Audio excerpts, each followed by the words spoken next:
Hello everyone, I am the Spectre, and this is very strange for me because I'm actually properly monitoring things right now, so I'm just hearing my own voice, which is not a fun time.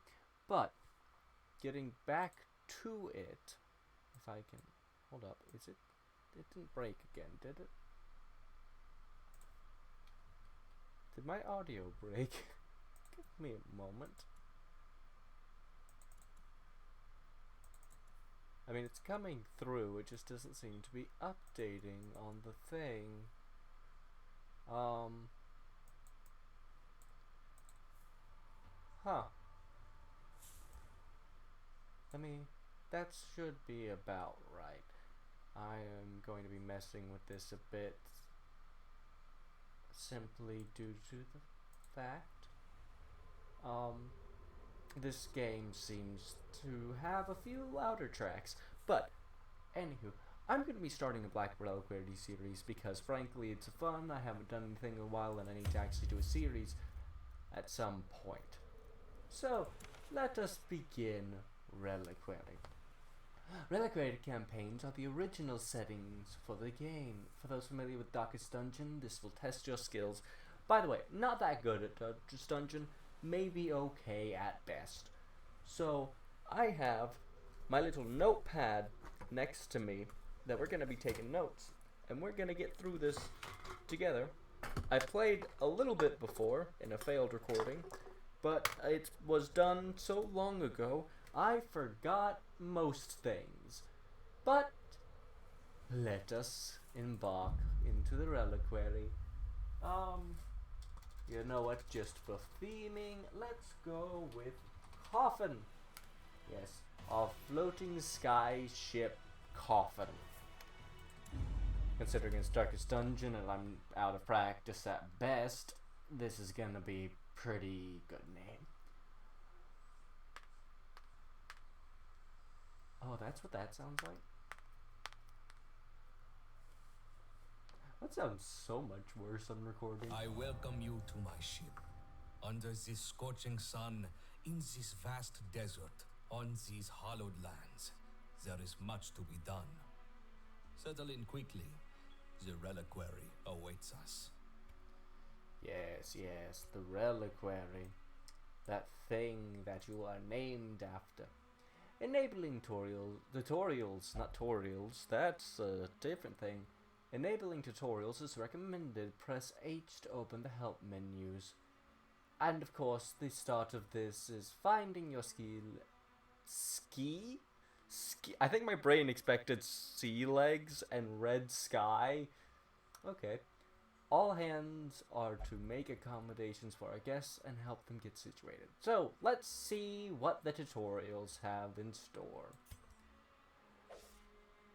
Info details. If you find yourself uncertain on aspects of Black Reliquary, try using the help menu using H as a hotkey. There are multiple help menus available in different places. The Flame Seeker, each airship facility, the provision menu, dungeon rooms, dungeon hallways, and in the middle of combat. I am turning off the monitoring for my voice now because I cannot do that for an entire episode. It seems like it's working, so give me one moment because yeah. Sorry, but my voice is annoying enough to hear once. I don't need to hear it twice. But let's go through and read through our Flame Seeker bullshit. Amber is a curious substance. In its raw state, it is unstable, volatile. We need every Baravant available to convert it into a usable state. So, at the Amber Workshop, we have stress relief. There are many ways for heroes to spend their time on the Flame Seeker. Heroes can relieve stress by taking part in activities at the galley, or they can produce and interact with refined amber dust in the Amber Workshop. Both the Amber Refinery and Tech Exchange in the Amber Workshop heal a very small amount of stress and do not remove afflictions. Committing a hero to an activity locks them in that activity until the next week. You'll have to take a different hero with you on your next quest. Standard type stuff. But yes, this converts raw amber into refined. This trades refined for lost tech. And then, of course, just indulging in amber to stress heal 100 and remove afflictions, of course. and with all the different normal standard upgrades of Darkest Dungeon, with the increasing number of slots for stuff to happen, and I believe just increasing the stress heal as well. Yeah, it says so on this. Not sure what this actually does, apart from unlocking slots. Probably just reduces the cost. I was going to go top down, but I probably should go top down here, not on the ship. So, It is not often you see a forge on a ship. Do not take this oddity for granted. yes, definitely not. Forge, obviously, just for where we are going to be upgrading everyone's equipment once they're capable of being upgraded. Standard. Why did I exit out of that? Our enemies are disciplined, wild, or naturally savage. No amount of preparation is too much. Training hall where we trade their skills as they get better. Natural. The valley does not condone foolhardiness. They must be in tune with the land. If I recall correctly, yes, this is the camping skills. All of the different camping skills and things. Our forces should find refuge here when the burdens of the world become too much to carry. This is standard stress healing, rather than having to spend amber to do it. Within one's own mind can be a terrible place to be if it is not cared for. This is a change to positive quirks in the old system. Now positive quirks are locked in by default and will not be replaced, so you don't have to worry about locking them in manually. And it can be used to remove undesirable quirks from a small fee in here. So rather than having to lock in things, you remove things you don't want, as well as the negative things normally.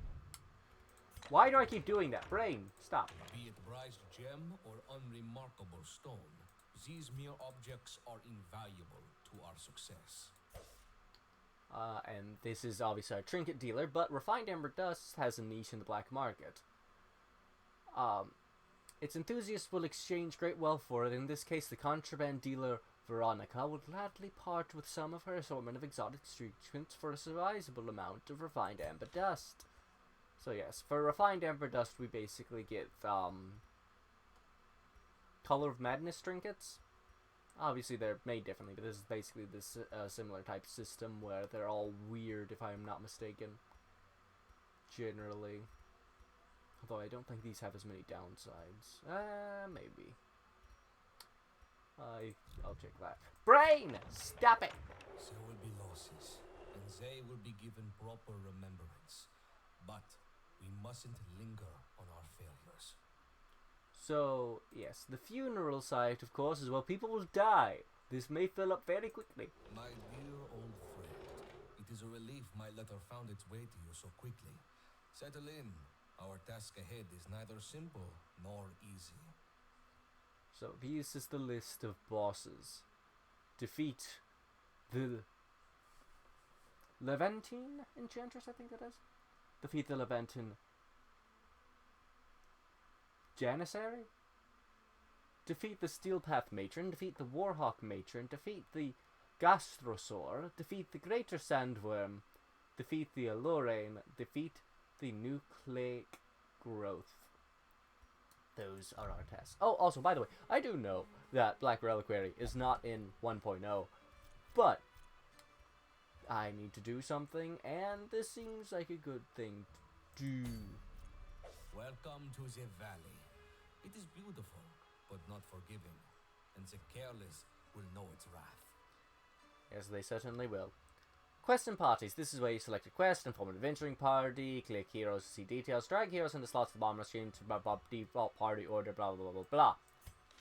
Standard stuff. Make party go on quest. See reward. See, thing. See length. In this case short. See level. In this case level 1.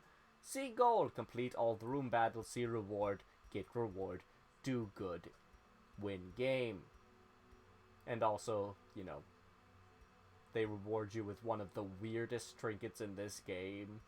I understand why it exists, because higher level units, I think it's higher level by 2? Like, if it's a level 3, it won't go on a level 1, but a level 2 will. Could be wrong on that. Won't go on missions, so hindering stones just keep people in the ranks. But, because this is, Black Reliquary, and it has redone a lot. I'm going to read through some of these skills. First off, if I recall correctly, everyone just has their base skills fully unlocked at the beginning, which is a nice quality of life change, mainly. But we are going to go through some of this different stuff, and we're going to break this down. First off, Affiliation. Pagan. Serves the old gods.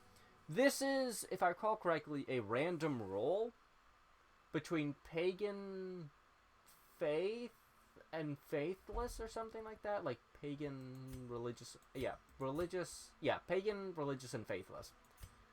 And it just affects certain skills and certain traits and things. Certain classes are excluded from being one thing, and certain classes have to be one thing. So it will come up later when we talk about the occultist specifically why that matters. Obviously, you have your perks. Some of these have changed. Although this seems decently good for a Hellion, and I'll go into that later. In the hero info, for those of you that played Darkest Dungeon before might be noticing something. Why does the Hellion have a riposte information box? And I don't think any of their normal abilities have anything, but there are abilities in, they have adjusted a lot of abilities. I don't think a Hellion has any by base. However, there are abilities that can grant riposte to someone other than themselves. That's why that's there. That's what all that info is about. It mainly just separates out the riposte from being the same and shows some of the weirdness about it. Like, for instance, the Hellion's riposte, it's a Hellion riposte. It does less damage and has less crit, but it's more damage against targets that are low. Their movement skill is only a forward skill. Their crit effect is to buff self with more damage versus bleeding. Going back to what I said about the affiliations before, they cannot respond as religious, and their base chance to virtue instead of be afflicted is a 15. All the rest of this seems standard. Let's just quickly read through. I'm not going to actually read through these. I'm just going to go over what they are. From front two on our team to the front two on the enemy team is a melee attack with a decent hit and a decent damage. That is what that does. Iron Swan is from our front to their most back, which can be really useful on some of those ranged enemies. Decent hit. Barbaric Yop. We're going to go over something specific about Barbaric Yop later, but for now, just know this is just a stun with a cooldown of 2 turns. 100% chance to stun, with a secondary effect on the prep round, which, rather than stunning, just weakens people. We'll get to prep rounds when we get into combat. If it bleeds, from our front 3 to their middle 2, just inflict a bleed, deal some damage. Breakthrough is a skill from our back 3, just to move the Hellion forward, because if you've noticed, they kind of don't like being in the very back. It's kind of hard to hit someone with that thing when you're in the very back.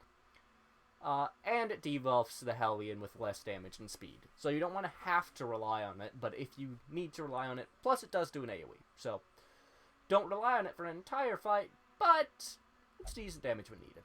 And repositioning, which can always become very important in Darkest Dungeon. Reckless Rage does... Oh yeah, that's right. If I recall correctly, Barbaric Yacht by base has usage, and then this it doesn't. But Reckless Rage, you can only use it once per battle. You get more damage and more crit for 2 turns. You become enraged, and you debuff yourself for more crits and less... You take more crits, and you have less dodge. And Enraged is an effect... Do we have an effect glossary? Give me a moment. I think we have an effect glossary somewhere.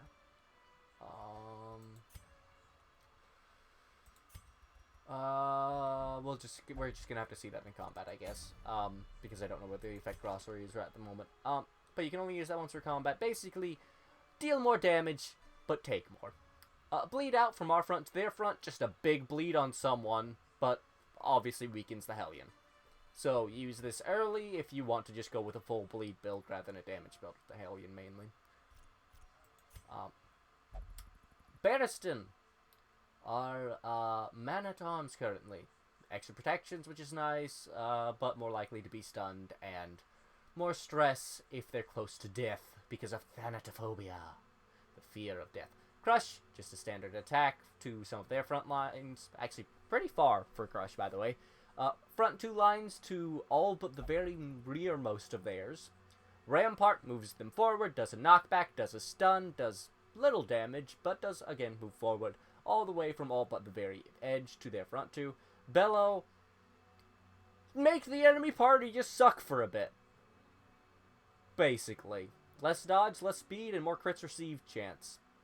There's some fun crit builds that can be done with that. Defender, just guard an ally so that the man-at-arms takes the hit rather than them, and get more protections, which is, less damage taken, which is pretty nice. Retribution, mark self so they're more likely to be targeted, deal a little bit of damage to the front three and just riposte so they can hit back, with extra accuracy as well. Their riposte skill is up here, and it's not bad by base. So having them activated rather than a forced activation does mean that their riposte will be at a 95 base accuracy before dodge and stuff encounters. This is what I was talking about earlier. Command now, from any of our positions to any of our positions, we can force someone to riposte and have a 2% bonus to crit. Bolster can only be used one time per battle and gives us more dodge and less stress received, I believe, for the entire battle.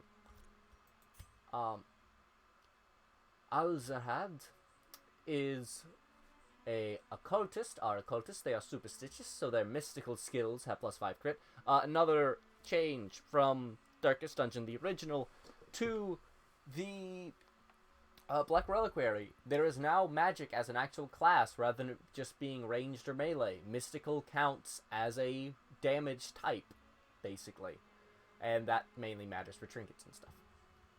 They're also technical, so they have more bleed, blight, and debuff mark skill chance, but they are defiant, which means they have a diffident, not defiant, sorry, that's kind of almost the opposite. Poor sense of self-worth. On turn start, self receive 10 stress, 5% chance. So, what that means is they have a 5% chance to receive 10 stress at the start of their turn, which if I recall correctly in this game, is just 1 out of 10 blocks. Get to 100, bad thing happen. But, knowing that, let's read through the info. Their movement is decent. Their crit effect is to buff their healing skills. Can't spawn as religious base virtue chance, normal, riposte, generally normal. If I recall correctly too, yes, their riposte does have extra damage versus Eldritch, as they are the occultist. Sacrificial stab. Pretty decent amount of distance can be covered by this to pretty much everywhere but the rear on both sides. Melee, decent as stab, extra crit, extra damage versus Eldritch, extra damage versus Amber Blighted, sorry. So if you Amber Blight something that's Eldritch, which we'll get to what Amber Blight is later, this can bring the pain. Abyssal Artillery, from the back two to their back two, just a ranged attack with extra damage versus Eldritch. Amber Curse, which is very low damage, but it does do damage, which is something to keep in mind. It's not just a debuff. But it Amber Blights a target and debuffs them for less to the person you target does less damage, and they take more damage from all sources. And it's from anywhere to anywhere, so it is decent. Weird Reconstruction, from anywhere to anywhere, a really big heal. Possibly. It is either 0 or 26 and anywhere in between, and if I recall correctly, it rolls that and then it modifies it. So if you have 100% extra healing bonus from something, it could still roll a 1 and heal 2. Or it could roll a 26 and hit 52. So you get some really big differences, even bigger than the healing shows on its surface because of every bonus you can get to it. It also has a chance of bleeding the target that you heal, because why should occult healing be nice? But it does have a low chance to do that by base. It's not 100%, it's merely 60% chance. And it has plus 20% healing done if target is pagan. Remember what I said earlier about our Hellion being pagan? Especially as being one of our frontliners, that's going to help keep them up. Unfortunately, Barristan, who's probably going to be taking the most damage, or at least taking the most attacks, I should say, because they do have some decent protections, is religious, so they won't get the extra healing. The Vulnerability Hex is a possibility as well. Even less damage than the Amber Blight. From anywhere to anywhere. But it marks a target for 3 rounds, which I don't think we have any Oh, wait, no, we have a Musketeer. I think we have synergy in the Musketeer. Mark, for us, means nothing unless we have someone that does something with the mark. That is generally true for most enemies as well. I do think that with Black Reliquary especially, they actually might have gone into the AI and make Mark more likely to target. Because in original Darkest Dungeon, there were times when you would get marked, or you would mark yourself, and it would be ignored by a lot of enemies because they didn't actually use the mark, if I'm not mistaken. Or at least that's what it felt like. Might have just been cooldowns with skills and ranges and stuff. And it also debuffs their dodge, so, again, vulnerability hugs. They vulnerable. Hands from the Abyss, from the front to anyone but their rear. Decent hit chance, low damage, with a chance to stun. Above 100% chance to stun too, so 110%. And for those asking, why do you need 110% chance to stun? Because that is the base chance that is lowered by any resistances they have. So this is not just a 100% chance to stun someone, it is a 100% chance to stun someone up to if that person has 10% stun resist. As you can see here, our only cultist has 30% at the moment. So if they got hit by themselves somehow, it would be a 80% chance to stun. And Demon's Pull. I do love this spelling too, but you know, halves the damage. But what... Oh, sorry. Another thing I should mention about Hands from the Abyss is it lowers your torch. And as anyone might guess, if they have not played Darkest Dungeon before, lowering the torch, bad, typically. Things go bad in the dark. You want to keep your torch high generally unless you know you can handle it. And when I say you know you can handle it, that is because your loot amount goes up when the torch is low. But things get more dangerous and deadly. Including possible mini-boss encounters. I don't know if they kept the Shambler yet, but if they did, whoo! But Demon's Pull, let's get to that. So from anyone but our front to their back two, we target someone and a chance to pull them forward too. Just knock the enemy party out of positioning. Which can be... It can absolutely rend some team fights apart if you play that right. It also clears all enemy corpses, which, you know, just clears up some things, puts some more people... This is just a positioning tool to put people out of position, which can be a very deadly thing in certain parties. Other parties will have no effect by it, but certain ones will be destroyed. We also have Margaret, our Musketeer. Also, I know the Musketeer originally was a reskin, but the way they were implemented in the Darkest Dungeon meant that you basically just had 2 Musketeer copies of every loot thing in the pool. In the Black Reliquary, Musketeers and Arbalists are different. They are straight up different. Their kits are different. Their kits are unique. They are not just reskins. But they have more crit, more damage versus mark, and accuracy versus mark, which is something we could make use of if we decided to tag in our marking skill. But let's go over this. The first time I read this, by the way, it broke me. But long story short, we're gonna start with, I think it's the last one? No, that's... here it is. We're gonna start with change ammo. Now, this is, I believe, another thing that's unique to Black Reliquary. I can't remember if this ever happens in Darkest Dungeon original. It's been a while since I played it, but... Change ammo. It allows you to change your ammo from standard to strap metal, from strap metal to concussive, or back to standard. This is a free action, so it doesn't take any of your turns. That's the part that doesn't exist in that I don't think exists in Dark Dungeon. The part that definitely doesn't exist in Darkest Dungeon is you can change your ammo type, and every ammo type adjusts types of skills.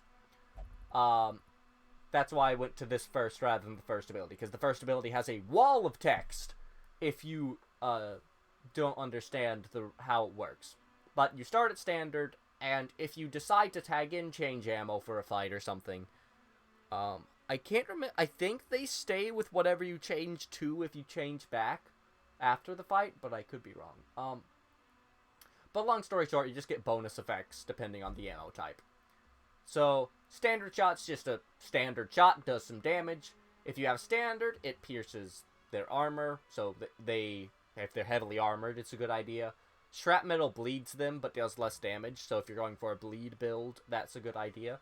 might come up with Hellion with their extra things with bleed. And concussive debuffs their stun resist. Might come in handy with Barristan and with the Hellion. Smokescreen, with standard, it reduces protections as well as their accuracy, so they are both squishier if they started with prots as well as less likely to hit us. Shrapnel just makes them take 6 damage.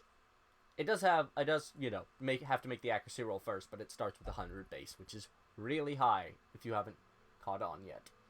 Concussive makes them stumble for 3 turns at a 60% base chance. Now, for those who don't know, because this hits the back 3, that's actually good. That's only 60% chance.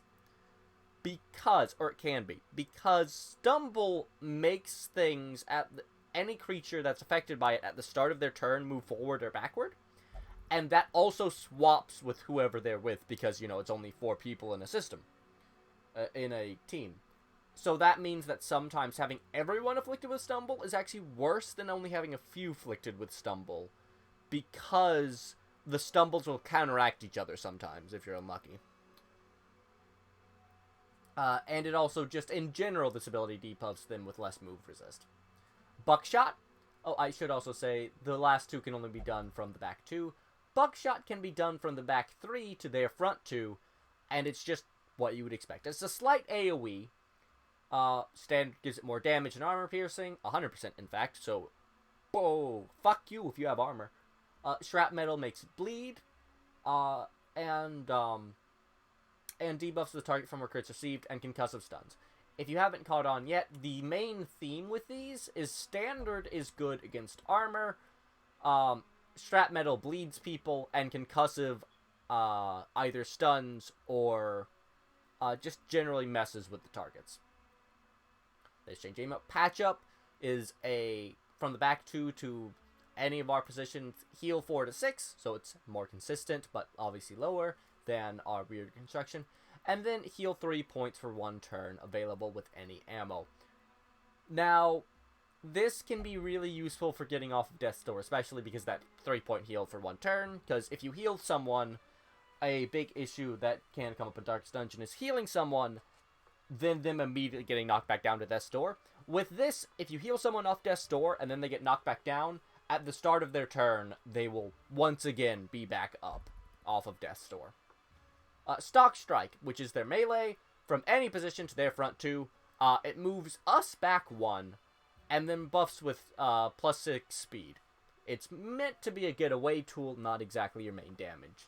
However, as far as I can tell, because it is melee on a character that typically you want ranged abilities, also figuring out movement things. But, I will say, I do feel like I'm going to remove Buckshot and tag in Change Ammo, both to mess with their special part of their kit, as well as they can't use Buckshot from the position they started in. And the rest of this, we're just going to run it in. How long has that been? I don't think I actually have my, that's 28 minutes to get to this. For reference, I probably put this as, like, episode 0.5. Just because there is a lot of reading and getting through this part.